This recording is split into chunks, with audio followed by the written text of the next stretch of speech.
Jadi ayo saya mengimbau kepada guru-guru, kepada apalah pimpinan-pimpinan lembaga ataupun sekolah untuk bagaimana ya terus memberikan edukasi kepada siswa-siswinya untuk tidak melakukan tindakan-tindakan bullying. Selamat pagi, Bapak. Ya, Nah, selamat pagi. oke. Mbak siapa namanya? Naurah Resya Alana. Oh, Naura ya. Oke, baik. Nah, hari ini kita bersama dengan Bapak Dr. Muhsin. Amin ya. Beliau ini adalah Ketua MNI. PGMNI Jawa Timur. Ya. Masya Allah. Nah, jadi hari ini kita akan membahas tentang tema seputar bullying ya, Bapak. Ah, Nah, langsung saja ke pertanyaan.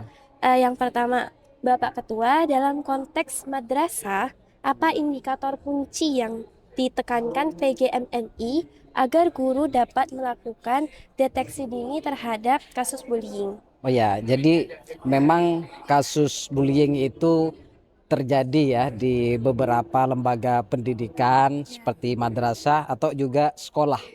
Dan hal ini tentu menjadi ancaman terhadap pendidikan itu sendiri. Oleh karenanya berbagai sektor ya termasuk guru, kemudian juga wali murid ini harus bisa mendeteksi bagaimana kasus-kasus ini yang terjadi di madrasah, terjadi di sekolah tidak terjadi lagi.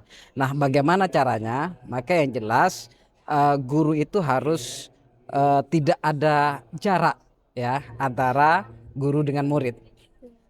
Dalam artian bagaimana guru itu harus dekat dengan murid-muridnya sehingga kemudian dengan hal itu bisa mendeteksi kasus-kasus bullying yang terjadi di lingkungan madrasah atau yang menjadi korban atau pelaku dari siswa itu sendiri. Jadi ini harus benar-benar dideteksi oleh guru dengan cara ya melakukan pendekatan-pendekatan kepada murid-murid itu.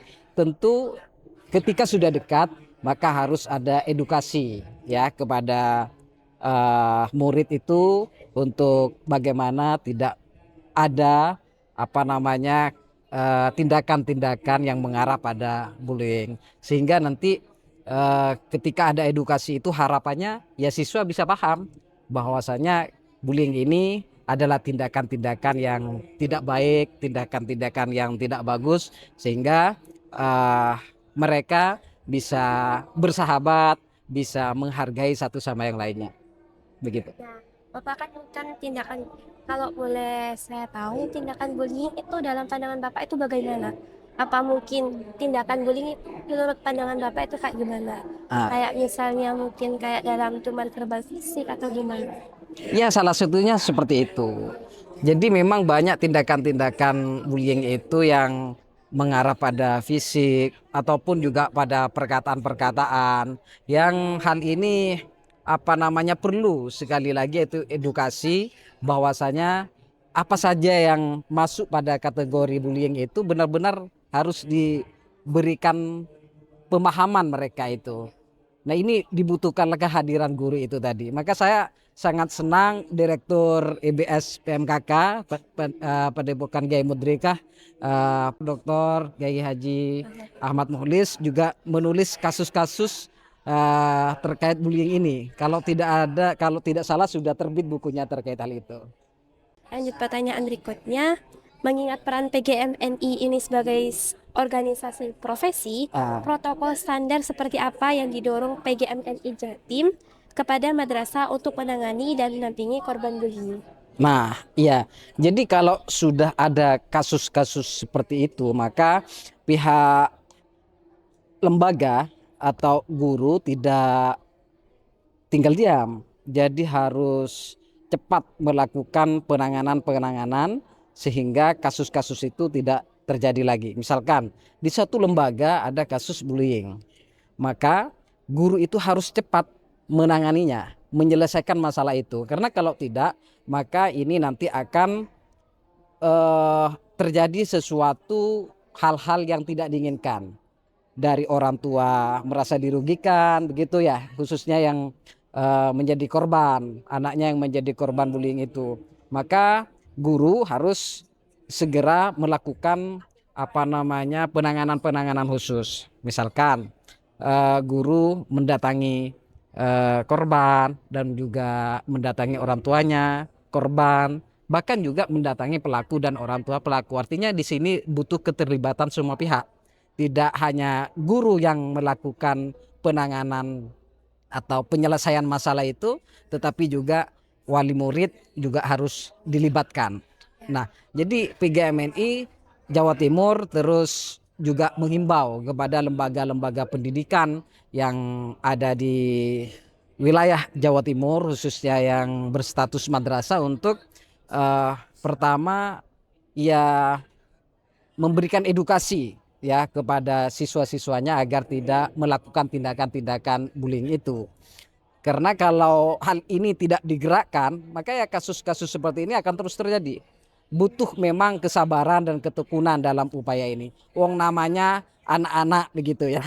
Tidak tahu bahwasanya itu adalah tindakan bullying, tidak tahu karena kadang hanya iseng, kadang hanya ya ada permasalahan dikit dan lain sebagainya. Makanya dibutuhkan ya keseriusan dan kesabaran dan kegigihan dari guru, wali murid untuk memberikan edukasi. Tentu PGMNI Jawa Timur akan terus memberikan arahan-arahan, imbauan-imbauan kepada madrasah-madrasah yang ada di Jawa Timur. Kalau perlu lembaga itu perlu memberikan papan informasi secara khusus, pengumuman secara khusus bahwa tindakan ini adalah bagian dari bullying misalkan, dan itu harus dijauhi misalkan, disebarkan sehingga mereka bisa paham bahwasanya itu adalah tindakan-tindakan yang tidak diperbolehkan gitu. Biasa idenya Pak ya. Ya, terima kasih. IBS bisa ditambah 1 gitu. IBS ini sudah direkturnya sudah penulis tentang itu, jadi sudah lebih paham tentunya bagaimana mendeteksi terkait bullying, terus kemudian kasus-kasus seperti apa yang terjadi, sudah melalui proses penelitian tentunya beliau itu sudah terbit di bukunya seperti itu ya. Ya, saya diberi usus dulu sama beliau. Baru terbit saya dikasih begitu. Jadi saya baca-baca begitu. Jadi di berbagai lembaga, baik itu di pesantren, di madrasah, ya tidak hanya di lembaga di bawah naungan Kementerian Agama, tetapi di sekolah-sekolah di bawah naungan Kementerian Pendidikan juga ya banyak kasus yang terjadi seperti itu. Jadi ayo saya mengimbau kepada guru-guru, kepada pimpinan-pimpinan lembaga ataupun sekolah untuk bagaimana ya terus memberikan edukasi kepada siswa-siswinya untuk tidak melakukan tindakan-tindakan bullying.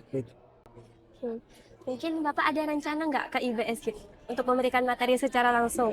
Ya, saya dengan IBS itu dekat di mata dan dekat di hati.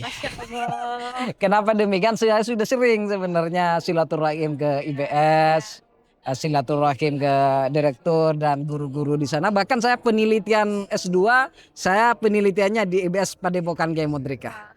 Nah, jadi saya sedikit tahu banyak lah berkenaan dengan pilar-pilar IBS. Ada literasi, misalkan begitu ya, ada kitab kuning, ada Al-Quran, one day one ayat dan lain sebagainya. Kalau boleh tahu pilar favorit Bapak ini nggak? One day one ayat. One day one ayat. Jadi Bapak kira-kira Dan literasi. Semuanya bagi saya itu bagus semua itu. Bagus semua. Ya, kalau gitu makasih kita sudah berbicara agak panjang lebar dengan Bapak Alim. Terima kasih Bale sudah diundang Mbak Naura ya, di acara bincang-bincang santai podcast dengan IBS Padepokan Kiai Modrika. Semoga bermanfaat. Amin, terima kasih. Itulah berikut tentang informasi yang bisa kita terima dari Bapak Alif Husin selaku Ketua PGMI Jawa Timur, yang juga dekat di mata dan di hati dengan IBS PKMKK. Siap. Baik, terima kasih Bapak. Ya, sama-sama. Hari bisa berjumpa. Sama-sama. Terima kasih. Assalamualaikum warahmatullahi wabarakatuh.